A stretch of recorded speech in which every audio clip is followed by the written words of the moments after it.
Hey everyone, how's it going? Forrest here, again with another installment of my complete analysis of all of Bach's chorale harmonizations. Today we're looking at in allen, meinen, Taten, which translates to in all that I do. Fairly straightforward chorale. Things get a little touchy here in this section, but all in all, not too much to write home about. We're just going to hop right into the analysis. So, no key signature, we start with C major, we end with C major. I reckon the overall tonality of this chorale is C major. We move to another C major chord here, C, C, E, and C. No need to reiterate the Roman numeral.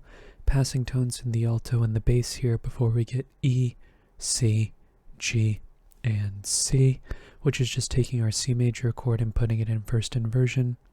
We then have F, C, A, and D. That's D minor 7 over F, which is 2-6-5. Then we have G, B, G, and D, which is G major. That's our 5 chord. And then we go to 1, which is typically how a 2-6-5 to 5 will resolve. C, C, G, and E. Passing tone in the bass. E just takes the chord and puts it in first inversion. Passing tone in the bass again, and then our half cadence. This is a very common half cadential configuration here before we cadence on 5.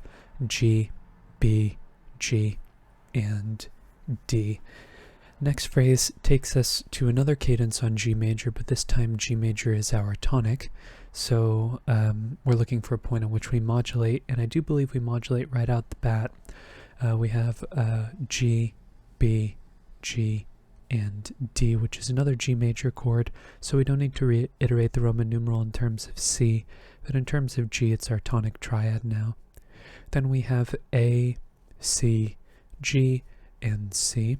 This G is a 7-6 suspension over the bass. I think this is a 7-6 chord, F sharp diminished over A.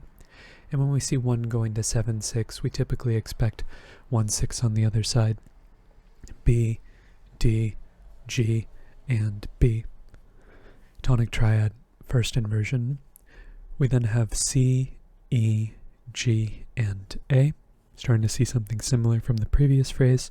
This is 2-6-5, A minor 7 over C. And we would expect that to go to 5, which it does. Oops, I accidentally marked the page there. Gonna erase it. D, D, F sharp, and A, D major. And then we get G major, G, D, G, and B, but instead of half cadencing like in the key of D major, or no, sorry, half cadencing on a D major chord, we just get G major repeated. G, D, G, and B. Next phrase gets us ready for sort of what happens moving forward into the next system as well. We start off in the key of C major, and then we end with a half cadence in the key of A minor. So starting things off with the modulation on the pickup to the next phrase, we have G major, G, B, D, and G, which is still our tonic triad in the key of G. So we don't need to reiterate the Roman numeral here, but it also is 5 in the key of C. And we kind of know that because of this passing F natural here, which is not F sharp like we would expect in the key of G major. So we have 5 here. That takes us to 1, E, C, E, and G, more specifically 1-6, passing tone in the bass, and then we get C major in root position, C, C, E, and G, which is just taking our chord and putting it in root position. Passing tones in the lower voices as well, before we get A, E, A, and C, which is our 6th chord in the key of C minor, or sorry, C major.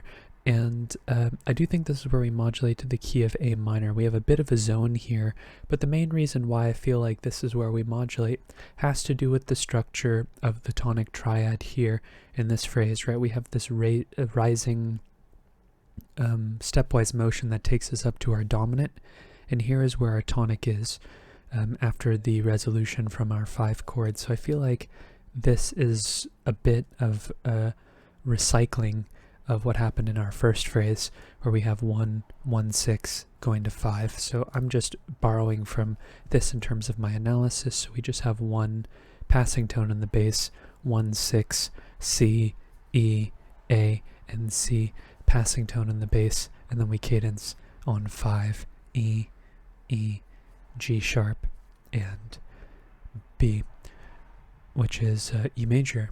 And yeah, typically the reason why I feel like I need to justify that is based on the fact that I tend to analyze modulations on the later side. So when we have a situation like this, unless there's reason to believe that the modulation is happening earlier, like in this case, I'll typically analyze over the 6th chord or the first inversion, just because there's really no reason and under most circumstances to say that the first chord is any more of a reason to modulate than the last one. So I figure like we stay in the key for as long as possible.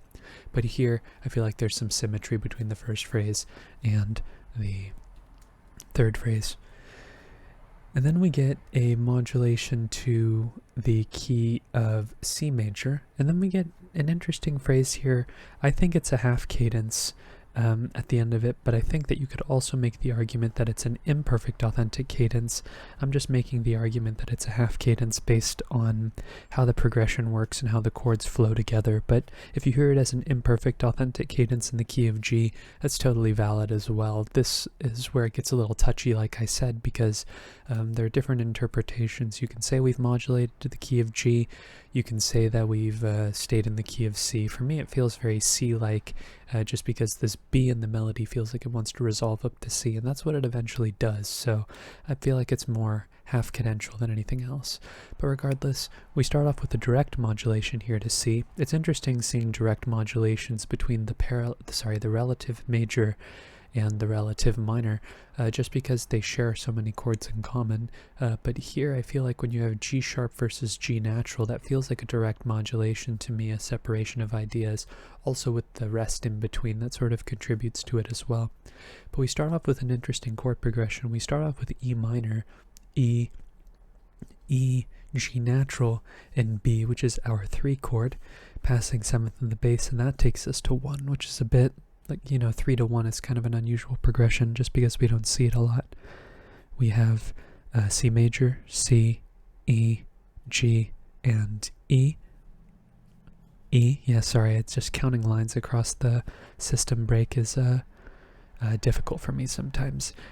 We have passing tones in the lower voices here before we get E, C, G, and E, which is 1, 6. No need to reiterate the Roman numeral here.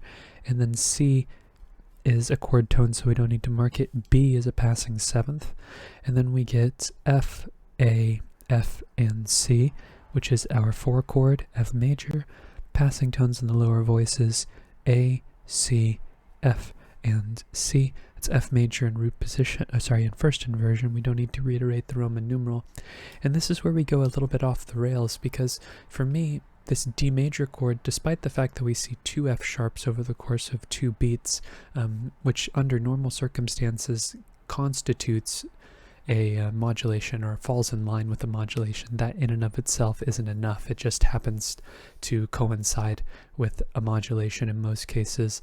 I feel like really what's happening here is the F sharp is just repeating this bass pattern we're seeing, and that's really all it's doing. The fact that we see it in both voices, the alto and the bass, is coincidental. It doesn't really have much to do with the fact that we've modulated. In my opinion, you could say that this D is a secondary dominant, that is a chord that is used to modulate to the key of G, but that's not how I look at it. I look at it as a secondary dominant that is just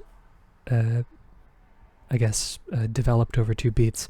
So this D major chord, D, A, F sharp, and D, is 5 of 5 passing tones in the bass, and then this F sharp, D, A, and D is just taking the chord and putting it in first inversion. We have reason to believe that all this is just a rotation of the same chord, not like more evidence that we've modulated, just in my opinion. And D and F sharp are both chord tones, so we don't need to mark them. And then we cadence on 5, G major, or 1 if you're of the school of thought that we've modulated to the key of G. G, D, G, and B. And because we've stayed in the key of C major, we're moving into the penultimate phrase, which I think is the most interesting phrase in the whole chorale, because really this is, I think, making the biggest argument that we were in the key of G, because, you know, you could continue analyzing in the key of G from this point forward, but this G major to C major sounds so cadential, so tonic, dominant tonic, progression like that I feel like you can't really ignore it, and at least these first two beats are in the key of C major. But I'll talk you through my thought process as we get to the end of the phrase. It's just one outlook of many. So starting off with our 5 chord, it's the same chord as before, just the bass jumps down an octave. No need to reanalyze or reiterate the Roman numeral. That takes us to 1, C, E, G, and C, tonic triad, passing tone in the bass, E, E, G, and C, which is just taking our chord and putting it in first inversion. But I think also what's happening here, and just to stay in line with how I've been marking the modulations for these bass motives, because we just have this pattern of root position then first inversion, I do think this C, despite sounding cadential, in a roundabout way takes us to the key of G major very, very briefly. But if you're looking ahead, we don't ever fully see a realization in the key of G major. We get a G major chord after our half cadence in the key of E minor here, but we don't ever get a tonic G major. E minor takes us to G major, but it is coincidental. It doesn't have to do with the late resolution of the 5 chord like we have from the previous phrase, where we cadence on 5, then we go 5, then 1, rather than just to 1 immediately afterwards. Here we just never hear the resolution, but it's undeniably G major in my ear, just because of the fact that we have C major going to D major. This F sharp perks the ears up in kind of an interesting fashion. Here we see F major coinciding with D major, and that's where we have F natural versus F sharp, but C major going to D major really feels like a 4-5 progression, and then this E minor comes around and it really just feels like this B is tonicizing 6, but we're not cadencing on 6, we're cadencing on 1, because there isn't a vocabulary to describe a cadence where we end on 6 that isn't deceptive. If we went from D major to E minor, that would be a cadence that would end on 6, but when we precede it with its own dominant, it feels like we've modulated. So because that vocabulary doesn't exist, I guess a modulation has occurred, and kind of gives me the same vibes as the third phrase here, where we start in a major key and then we get a modulation at the end, even though this one feels a little bit more like the first phrase rather than this one here. Despite looking a little bit like the first and third phrase, the dominant is being preceded by its own dominant. So yes, we'll continue. In the key of G major, we have D, E, F sharp, and A. Again, I think this E, kind of in a typical Bach style, we see a 9/8 suspension over the bass. Uncommon to see this over root position tonic triads. Dominant triads, but we know that 5 is still being implied here, and with the E also being iterated as a passing tone, sometimes as a neighbor tone in another voice, the bass changes by the time we get the resolution, which is just taking our 5 chord and putting it in first inversion. And I do think what's happening here is we are getting a modulation to the key of E minor. And here, just to stay consistent with everything, we're just going to call this 7, D being a predominant in a minor key, or 7, subtonic 7 being a predominant in a minor key. It's not super common, but we have seen 7 function as a gateway to a minor key in the past. There's a lot of harmonic movement happening over a short period of time in this particular phrase. We end in E minor, we start in C major, we get G major in the middle as well. It's difficult to know exactly what's going on here in terms of the keys that are being implied. We have G major here. It's quite possible that we don't even visit the key of G major and we go straight to E minor from C major. There's lots of variety here in terms of how you could interpret it.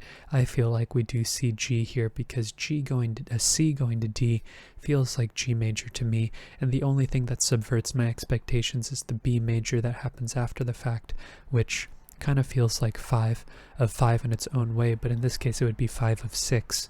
And something about tonicizing a minor chord has a stronger sense of finality in this case, which makes me feel like we've modulated, unlike what happens here, where it feels like we haven't. So the ordering of the chords, the context in which the chords are being introduced, all play a really important role in terms of what keys I'm feeling are associated with this section, but we're definitely in the realm of 1 sharp by this point, that's for sure. But after our 5 chord, also briefly gets turned into root position here with this D changing in the bass. That's not always the case when one voice moves like that, so I mark it when it keeps the entire chord intact. We then have B, D sharp, F sharp, and B, which is our 5 chord, B major, some melodic minor in the lower voices as well with some passing tones. We then get 5-6 with D sharp and F sharp with B and B going on as well, and the chord B, D sharp, B, and B. It's not entirely intact, so I'm not going to mark it, but both of these are chord tones, and then we cadence on 1, which is our tonic triad E minor, E, E, B, and G.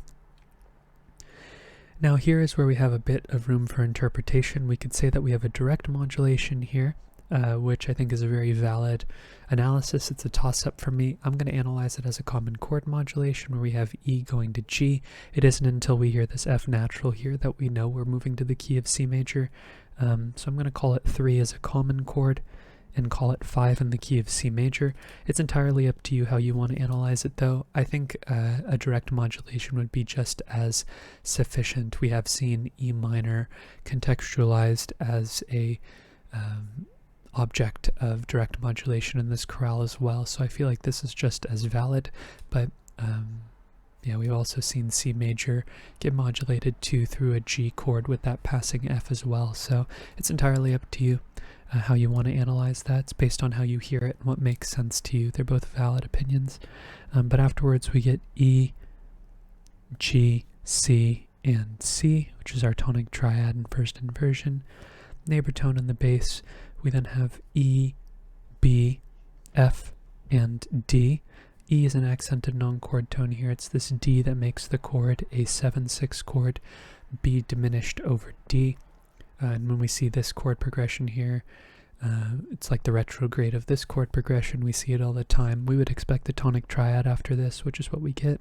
C, C, E, and E. So root position, passing tone in the alto. Then we have G, B, G, and D, which is our 5 chord, passing 7th in the alto, and our perfect authentic cadence at the end of the chorale is concluded with our major tonic, C, G, E, and C. And that is today's analysis. Other than the sort of interesting series of chords in the second system, like the latter half of the chorale, I really think this chorale is very straightforward, lots of progressions that we're familiar with, and really not too much to write home about. So other than these modulations right here, I think that's what I want to cap the video off on. If you're interested in following me along on the journey to analyze all of Bach's chorale harmonizations, feel free to subscribe to the channel, hit the notification icon, and you can like the video if you enjoyed the content as well. Thank you so much for watching the video and supporting the channel by doing so. I look forward to tomorrow's analysis, and I hope you take care.